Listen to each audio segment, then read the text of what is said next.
Hello everyone and welcome to episode 6 of Java Kickstart. In today's lesson we're going to cover classes and objects. And again, as all of our videos, it is based off of the textbooks Absolute Java by Walter Savtich.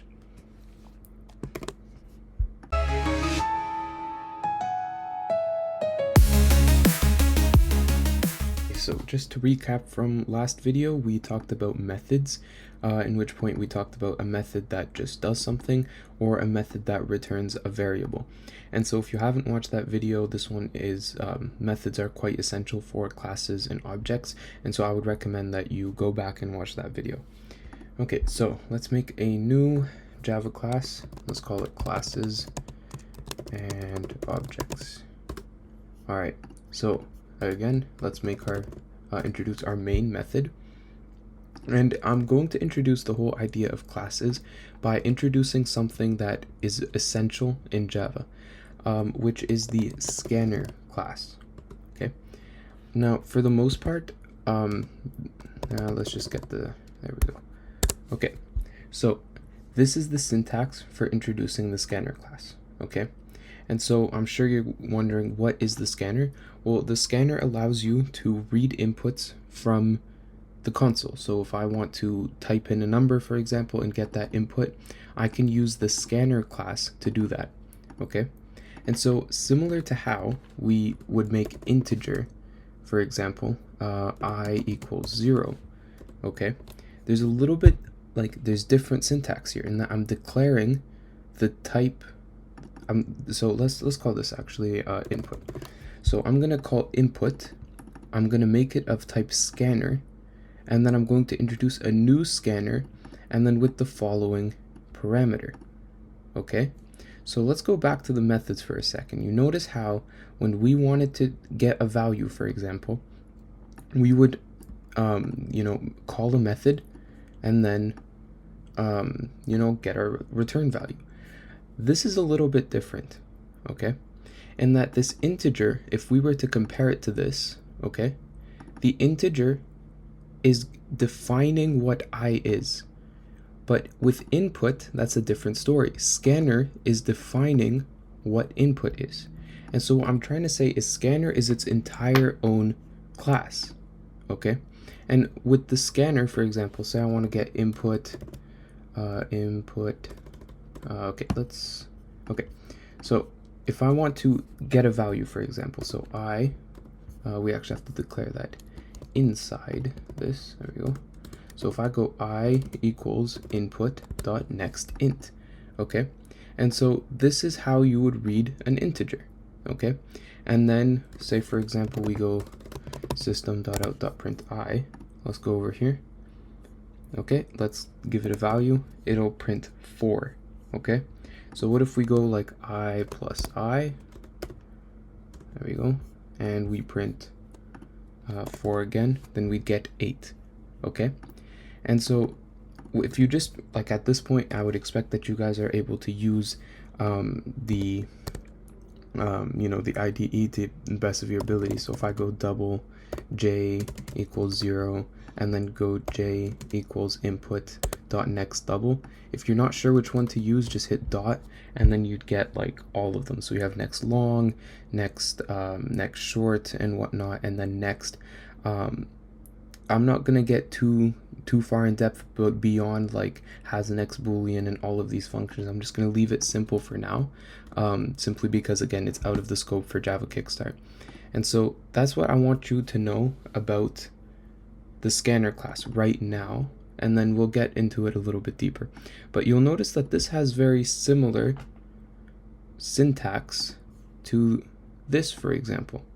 Okay, so I'm just gonna put a random value there, and then let's put that there. What's my oh yes, that has to be an integer.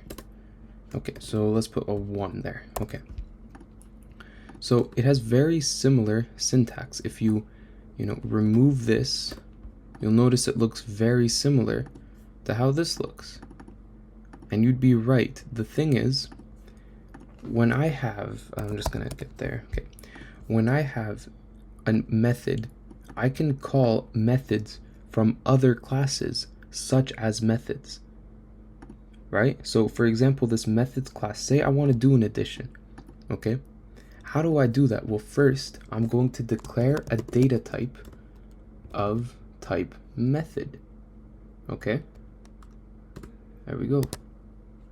And now I have a data type of type methods, all right? And then say, for example, let's make an addition, okay?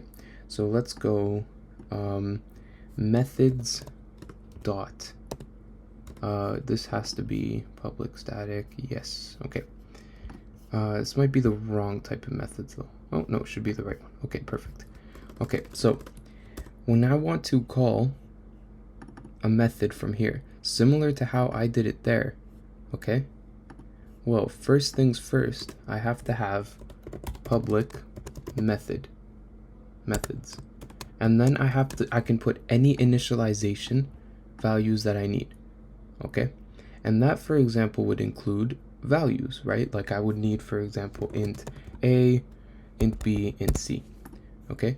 And you'll notice that there's one related problem because when I go back to here, it wants 3 values. So I'm gonna put 1, 2, 3. And then I can do whatever I want within this method here. And that I can go add int A plus B plus C, okay? But there's still another issue in that this is still local to public class methods, okay? If I actually want to get that value, well, let's make a global global value. Let's call it int I equals 0, okay? We can set I equal to that, okay? And then we can do public int get I. We don't want any parameters in it, and it'll just return I, okay? So when I go back to here, I can go methods dot get I. And then, okay, the sum of 1 plus 2 plus 3 is just 6. And you'll notice once I run that, once it finishes compiling and running, I think I hit it twice. Okay, let's terminate that. Let's terminate this. Okay, let's try that one more time. Oh, I suppose it's not printing anything. Oh, yes, okay. So there we go. That should fix the issue. Okay, and then I. Perfect. Let's try that again. There we go. Okay. And so when we look at this, okay, what I want you to notice is that I can make my own data type and call it methods, okay? And this class has everything that I need to do that, okay? When I declare my new variable called methods, it will do whatever is in here, okay? And then at the same time, I can use getters and setters to get values out of it, okay? And so that makes life very easy, and it also makes it very organized, okay? And you'll notice that when we get to the end of the video series that we're going to introduce a very complicated problem, and you're going to really need to have getters and setters, and it makes your code much more organized. And so by doing this, what you need to understand from this lesson is you have the scanner, okay, which is a class which has methods in it that you can access, okay? Similarly, you can do your own thing in which you call it methods, and then you make your own data type and, you know, do whatever you want with it. Make your own methods and then access them, work with them, do whatever you want. Now, there's another thing that you should also understand is the difference between a public, protected,